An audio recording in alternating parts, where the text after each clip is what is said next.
سن 61 ہجری 7 محرم الحرام اہل بیت کے شہزادہ قاسم جو کہ 13 سالہ نوجوان تھے، جن کے سر پہ صحرا سجنے والا تھا، ان کی یاد میں منایا جاتا ہے۔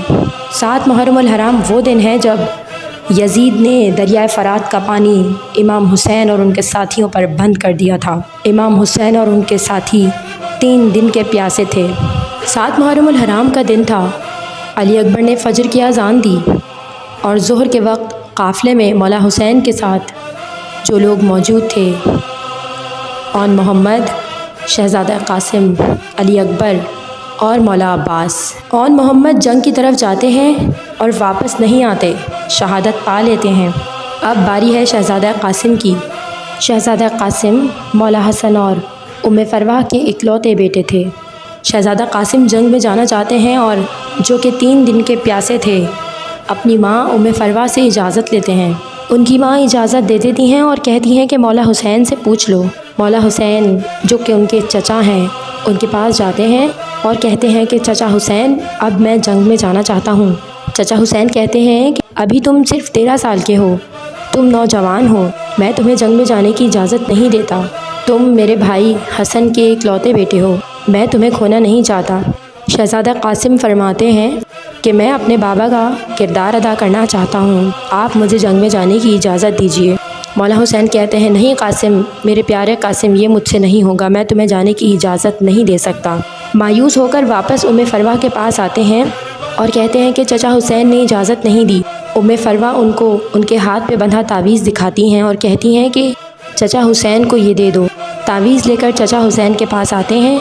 مولا حسین جب اس تعویذ کو کھولتے ہیں تو تعویذ میں مولا حسن فرماتے ہیں کہ ایک دن آئے گا جب تم میں نہیں ہوں گا، لیکن میرا بیٹا قاسم میرا کردار ادا کرے گا، اسے جنگ میں جانے سے نہ روکنا۔ یہ دیکھ کر مولا حسین شہزادہ قاسم کو مولا حسن کا لباس دیتے ہیں اور جنگ کے ہتھیار دے کر تیار کرتے ہیں۔ شہزادہ قاسم مولا حسن کا لباس پہن کر تیار ہو جاتے ہیں اور وہ بالکل اپنے بابا حسن کی طرح نظر آتے ہیں۔ مولا حسین انہیں بی بی زینب کے پاس لے کے آتے ہیں اور کہتے ہیں کہ زینب، کیا یہ تمہیں ہمارے بھائی حسن کی طرح نہیں لگ رہا؟ بی بی زینب شہزادہ قاسم کو دیکھ کر کہتی ہیں، یہ تو بالکل ہمارے بھائی حسن کی طرح لگ رہے ہیں۔ روانگی کے وقت مولا حسین اور زینب کی آنکھوں میں آنسو ہوتے ہیں۔ آخر کار شہزادہ قاسم جنگ کی طرف روانہ ہو جاتے ہیں اور 3 دن کے پیاسے شہزادہ قاسم کو اس طرح شہید کیا جاتا ہے کہ ان کے سر پہ ضربت لگائی جاتی ہے، جسم میں 35 تیر پیوست کر دیے جاتے ہیں اور پھر وہ اپنے آپ کو سنبھال نہ سکے اور گھوڑے سے گر گئے۔ سر سے بری طرح خون جاری تھا اور آواز دیتے ہیں، چچا حسین، چچا حسین۔ آواز سن کر عقاب سے زیادہ تیز دوڑ کر جب شہزادہ قاسم کے پاس پہنچتے ہیں تو ان کی روح جسم سے فنا ہو چکی ہوتی ہے۔ ان کے جسم پر گھوڑے دوڑائے جا چکے ہوتے ہیں۔ گھوڑوں سے ان کے جسم کے ایک حصے کو کئی ٹکڑوں میں تقسیم کر دیا جا چکا ہوتا ہے۔ یزیدی فوج نے اس بے دردی سے نوجوان کے ٹکڑے ٹکڑے کر دیے۔ مولا حسین انہیں دیکھ کر اپنے عبائے میں ان کے جسم کے حصوں کو سمیٹ کر زینب سے کہتے ہیں کہ مجھ میں اتنی طاقت نہیں ہے کہ میں قاسم کی لاش کو یہاں لا سکوں۔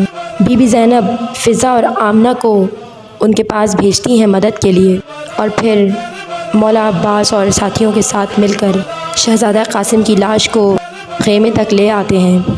خیمے میں موجود عورتیں شہزادہ قاسم کی لاش دیکھ کر ماتم کرتی ہیں، یا قاسمو، یا قاسمو، یا قاسمو۔